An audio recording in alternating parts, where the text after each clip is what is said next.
സ്വാഗതം. ഇന്ന് നമ്മളൊരു ഒരു പ്രത്യേക വിഷയം തന്നെയാണ് എടുക്കുന്നത്. ഒറ്റനോട്ടത്തിൽ ഒരു സാധാരണ പ്രാദേശിക അറിയിപ്പ്.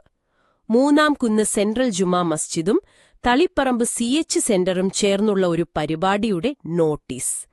പക്ഷേ അല്പമൊന്ന് ശ്രദ്ധിച്ചു നോക്കിയാലോ? ഇതിൽ ഒരുപാട് കാര്യങ്ങളുണ്ട്. നമുക്കിതൊന്ന് ആഴത്തിൽ നോക്കിയാലോ? അപ്പോ ഈ അറിയിപ്പ് പറയുന്നത് മയ്യത്ത് പരിപാലന പ്രാക്ടിക്കൽ ക്ലാസിനെക്കുറിച്ചാണ്. അതായത് മരണം സംഭവിച്ചാൽ ആ ശരീരം എങ്ങനെ കൈകാര്യം ചെയ്യണം, അതും ഇസ്ലാമിക വിധിപ്രകാരം. അതിനൊരു പ്രാക്ടിക്കൽ ട്രെയിനിങ്. തീയതിയും സമയവുമൊക്കെ കൊടുത്തിട്ടുണ്ട്.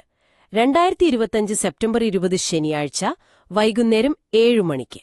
സ്ഥലം മൂന്നാംകുന്ന് ഷംസുൽ ഉലമ നഗർ. ഇത് റൂഹുൽ മഹബ്ബ 2025 എന്നൊരു വലിയ പരിപാടിയുടെ ഭാഗമാണെന്നും പറയുന്നുണ്ട്. ഇത് കേൾക്കുമ്പോൾ തന്നെ എന്തോ ഒരു വ്യത്യസ്തത തോന്നുന്നില്ലേ? സമൂഹത്തിന് വളരെ വേണ്ടപ്പെട്ടൊരു വിഷയമാണിത്. തീർച്ചയായും. എനിക്കിതിൽ ഏറ്റവും സ്ട്രൈക്ക് ചെയ്തൊരു കാര്യം ആ അറിയിപ്പിലൊരു വാചകമാണ്. നമുക്കു വേണ്ടപ്പെട്ടവർ മരിച്ചാൽ എന്ത് ചെയ്യണമെന്നറിയാതെ മാറി നിൽക്കുന്ന അവസ്ഥ ഇനിയുണ്ടാകരുത്. അത് വളരെ പവർഫുള്ളായൊരു സ്റ്റേറ്റ്മെന്റാണ്. ഇത് വെറുമൊരു ചടങ്ങ് പഠിപ്പിക്കലല്ല. ഒരു പ്രതിസന്ധി ഘട്ടത്തിൽ, ആ ഒരു ഇമോഷണൽ സമയത്ത് പ്രാക്ടിക്കലായിട്ട് എന്ത് ചെയ്യണമെന്നറിയാതെ പകച്ചുപോകുന്നൊരവസ്ഥയുണ്ടല്ലോ, ആ ഒരു നിസ്സഹായത, അതൊഴിവാക്കാനുള്ളൊരു ശ്രമം ഇതിൽ വ്യക്തമായി കാണാം. അതെ, ആ പ്രാക്ടിക്കൽ എന്ന വാക്ക് അതിന് നല്ല ഊന്നൽ കൊടുത്തിട്ടുണ്ട്. വെറുതെ തിയറി പറയുകയല്ല, മരണം നടന്നാലുടൻ ചെയ്യേണ്ടത്. പിന്നെ മയ്യത്ത് കുളിപ്പിക്കുന്നതെങ്ങനെ, കഫൻ ചെയ്യുന്നത്, അതായത് ശരീരം ആ തുണി കൊണ്ട് പൊതിയുന്നത്, ഖബറടക്കം വരെ എല്ലാ കാര്യങ്ങളും, അതും പ്രാക്ടിക്കലായി കാണിച്ചു കൊടുക്കുന്നു എന്ന് എടുത്തു പറയുന്നുണ്ട്. അപ്പോ എന്താ ഇതിന്റെ ഒരു പ്രാധാന്യം? ഒരുപക്ഷെ വായിച്ചറിയുന്നതിനേക്കാൾ അല്ലെങ്കിൽ കേട്ടറിയുന്നതിനേക്കാൾ കണ്ടുപഠിക്കേണ്ട ഒന്നായതുകൊണ്ടാണോ? അതെ, ഈ പ്രായോഗിക പരിശീലനം എന്നത് വളരെ പ്രധാനപ്പെട്ടതാണ്. കാരണം മരണാനന്തര ചടങ്ങുകൾക്ക് അതിൻ്റേതായ ചിട്ടകളും രീതികളുമുണ്ട്. വളരെ ശ്രദ്ധ വേണ്ട കാര്യങ്ങളാണ്. പ്രത്യേകിച്ചും മതപരമായ കാര്യങ്ങൾ വരുമ്പോൾ ആ കൃത്യത പാലിക്കണം. സാധാരണ ഇത് തലമുറകളായി കൈമാറി വരുന്നത് കണ്ടും കൂടെ നിന്നുമൊക്കെയാണ്.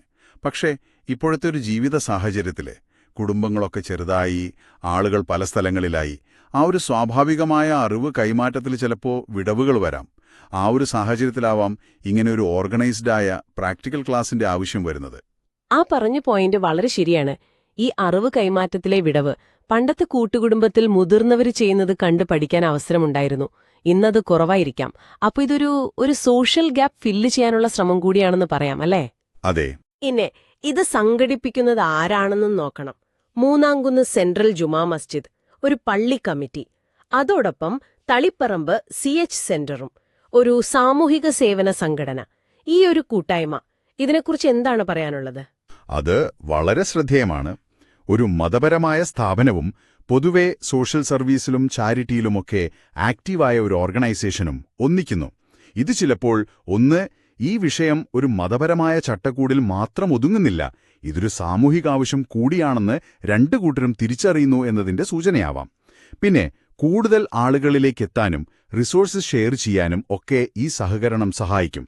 CH സെന്ററിന്റെ ഒരു ഇൻവോൾവ്മെന്റ് ഇതിന് കുറച്ചുകൂടി ഒരു വിശാലമായ സ്വീകാര്യത കൊടുക്കാനും സാധ്യതയുണ്ട്.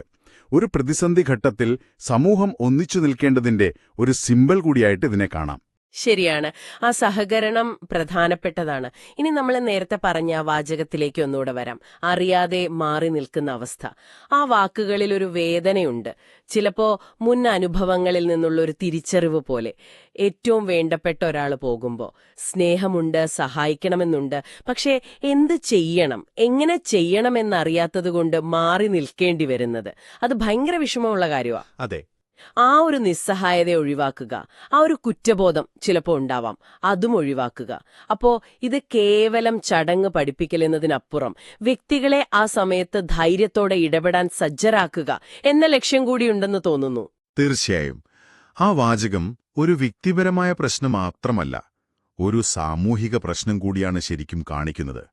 ഒരു സമൂഹമെന്ന നിലയ്ക്ക് അതിലെ അംഗങ്ങൾക്ക് ജീവിതത്തിലെ ഏറ്റവും പ്രധാനപ്പെട്ട, ചിലപ്പോൾ വേദനാജനകമായ സന്ദർഭങ്ങളെ നേരിടാൻ വേണ്ട അറിവ് കൊടുക്കേണ്ടത് ആ സമൂഹത്തിന്റെ ഒരു ഉത്തരവാദിത്തമാണ്. ഈ ക്ലാസ് ഒരു തരത്തിൽ ആ ഉത്തരവാദിത്തം ഏറ്റെടുക്കുന്നതിന്റെ ഒരു നല്ല ഉദാഹരണമാണ്. പാരമ്പര്യമായി കിട്ടിയ അറിവുകൾക്ക് ഒരു പുതുജീവൻ കൊടുക്കാനും അതെല്ലാവരിലേക്കും എത്തുന്നുണ്ടെന്ന് ഉറപ്പാക്കാനുമുള്ളൊരു ശ്രമം.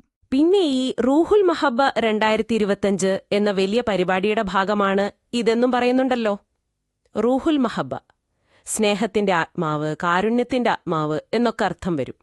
അപ്പോൾ ഈ മയ്യത്ത് പരിപാലന ക്ലാസ് അതെങ്ങനെയാണ് ഈ വലിയ ആശയത്തിന്റെ ഭാഗമാകുന്നത്? നല്ല ചോദ്യമാണ്. മരണാനന്തര ചടങ്ങുകൾ എന്നത് മരിച്ച വ്യക്തിയോടുള്ള നമ്മുടെ അവസാനത്തെ ആദരവും സ്നേഹവുമാണ്. അതേറ്റവും നന്നായി സ്നേഹത്തോടെ ചെയ്യേണ്ട ഒന്നാണ്. അപ്പോൾ ആ ഒരു പ്രോസസ്സിൽ പങ്കാളിയാകാൻ അറിവില്ലായ്മ ഒരു തടസ്സമാകരുത്. ശരിയാണ്. വേണ്ടപ്പെട്ടവരുടെ അവസാന യാത്രയിൽ അവർക്ക് വേണ്ടി കാര്യങ്ങൾ ചെയ്യാൻ പഠിക്കുന്നത് അത് ആ മഹബ്ബയുടെ സ്നേഹത്തിന്റെ ഭാഗം തന്നെയാണ്. അതോടൊപ്പം ജീവിച്ചിരിക്കുന്നവരുടെ ദുഃഖത്തിൽ പങ്കുചേരാനും അവർക്കൊരു താങ്ങാകാനും ഈ അറിവ് സഹായിക്കും. ഒരുമിച്ച് നിൽക്കുക എന്നതും സ്നേഹമാണല്ലോ. അപ്പോ നോക്കൂ, ഈ ഒരു ചെറിയ അറിയിപ്പിൽ നിന്ന് നമ്മൾ എത്ര കാര്യങ്ങളാണ് കണ്ടത്.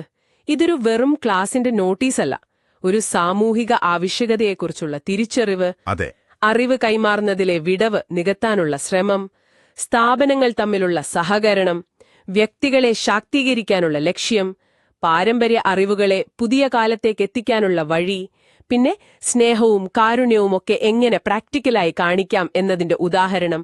നിങ്ങൾക്കിത് കിട്ടിയപ്പോ ഈ കാര്യങ്ങളൊക്കെ മനസ്സിൽ വന്നിരുന്നോ? സത്യം പറഞ്ഞാൽ ഒറ്റ നോട്ടത്തിൽ ഒരു സാധാരണ നോട്ടീസ്, പക്ഷേ ഇറ്റു ശ്രദ്ധിച്ചാൽ ഇത്രയും ലെയറുകളുണ്ട്. പ്രത്യേകിച്ച് ആ പ്രാക്ടിക്കൽ എന്ന വാക്കും അറിയാതെ മാറി നിൽക്കരുത് എന്ന വാചകവും അത് ശരിക്കും കാണിക്കുന്നത് സംഘാടകർ വെറുതെ ഒരു ചടങ്ങ് നടത്തുകയല്ല, നിലവിലുള്ള ഒരു പ്രശ്നത്തിന് ഒരു പരിഹാരം കാണാൻ ആത്മാർത്ഥമായി ശ്രമിക്കുന്നു എന്നാണ്.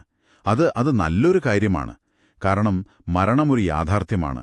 അതിനോടനുബന്ധിച്ചുള്ള കാര്യങ്ങൾ അറിയുന്നത് അത് ജീവിതത്തെക്കുറിച്ച് തന്നെയുള്ള ഒരു പഠനം കൂടിയാണ്. ശരിയാണ്. മരണം ജീവിതത്തിന്റെ ഭാഗമാണ്, ഒഴിവാക്കാൻ പറ്റില്ല.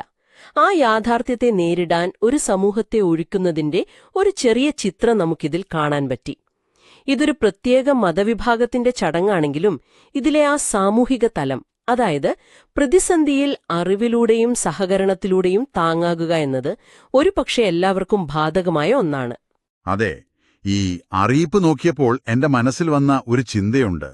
ഈ എൻഡ് ഓഫ് ലൈഫ് കെയർ അല്ലെങ്കിൽ മരണാനന്തര ചടങ്ങുകൾ പോലെയുള്ള കാര്യങ്ങളിലെ അറിവ് ഓരോ സമൂഹത്തിലും സംസ്കാരത്തിലും എങ്ങനെയാണ് കൈമാറ്റം ചെയ്യപ്പെടുന്നത്.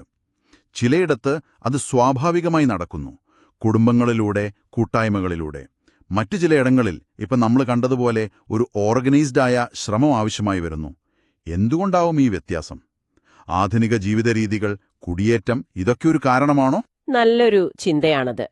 ചുരുക്കത്തിൽ പറഞ്ഞാൽ, ഇന്ന് നമ്മൾ നോക്കിയ ഈയൊരു അറിയിപ്പ് ഒരു സമൂഹം അതിലെ അംഗങ്ങളെ ജീവിതത്തിലെ ഒഴിച്ചുകൂടാനാവാത്ത, എന്നാൽ പലപ്പോഴും നമ്മൾ സംസാരിക്കാൻ മടിക്കുന്ന യാഥാർത്ഥ്യങ്ങളെ നേരിടാൻ എങ്ങനെ പ്രായോഗികമായി സജ്ജമാക്കുന്നു എന്നതിന്റെ ഒരു ചെറിയ ഉദാഹരണം നമുക്ക് തന്നു. അറിവില്ലായ്മ കൊണ്ടുണ്ടാകുന്ന ആ ഒരു മാറി നിൽക്കൽ, ആ നിസ്സഹായത, അതൊഴിവാക്കി ഉത്തരവാദിത്വത്തോടെ സ്നേഹത്തോടെ ഇടപെടാൻ ആളുകളെ പ്രാപ്തരാക്കാനുള്ളൊരു ശ്രമം. ഇത് നമ്മളെ ഒരു അവസാന ചിന്തയിലേക്ക് കൊണ്ടുവരുന്നുണ്ട്. മരണം പോലെ സെൻസിറ്റീവായ വിഷയങ്ങളെക്കുറിച്ചുള്ള അറിവ്, പ്രത്യേകിച്ച് പ്രാക്ടിക്കൽ അറിവ്, നമ്മുടെ സമൂഹത്തിൽ എത്രത്തോളം ഓപ്പണായി സംസാരിക്കപ്പെടുന്നുണ്ട്? ഇത് പഠിപ്പിക്കാനും പഠിക്കാനുമൊക്കെയുള്ള ഒരു സ്പേസ് നമുക്ക് ആവശ്യത്തിനുണ്ടോ? ഒരുപക്ഷേ ഈ അറിയിപ്പ് അത്തരം കൂടുതൽ ശ്രമങ്ങളുടെ ആവശ്യകതയിലേക്കും വിരൽ ചൂണ്ടുന്നുണ്ടാവാം. നിങ്ങളൊന്ന് ആലോചിച്ചു നോക്കൂ. നിങ്ങളുടെ ചുറ്റുവട്ടത്ത്, നിങ്ങളുടെ അനുഭവത്തിൽ ഈ അറിവുകളൊക്കെ എങ്ങനെയാണ് ഷെയർ ചെയ്യപ്പെടുന്നത്? എല്ലാവർക്കും ഇത് കിട്ടുന്നുണ്ടോ? അതോ ഇപ്പോഴും ചിലർക്കെങ്കിലും അറിയാതെ മാറി നിൽക്കേണ്ട അവസ്ഥയുണ്ടോ? ഇതൊരു ചിന്തിക്കേണ്ട കാര്യം തന്നെയാണ്. തീർച്ചയായും ആഴത്തിൽ ചിന്തിക്കാൻ പ്രേരിപ്പിക്കുന്ന ഒരു വിഷയം. എന്തായാലും ഈ വിഷയത്തിലുള്ള ഞങ്ങളുടെ ഈ ഒരു വിശകലനത്തിൽ ഒപ്പം ചേർന്നതിന് വളരെ നന്ദി. അടുത്ത തവണ നമുക്ക് പുതിയൊരു വിഷയം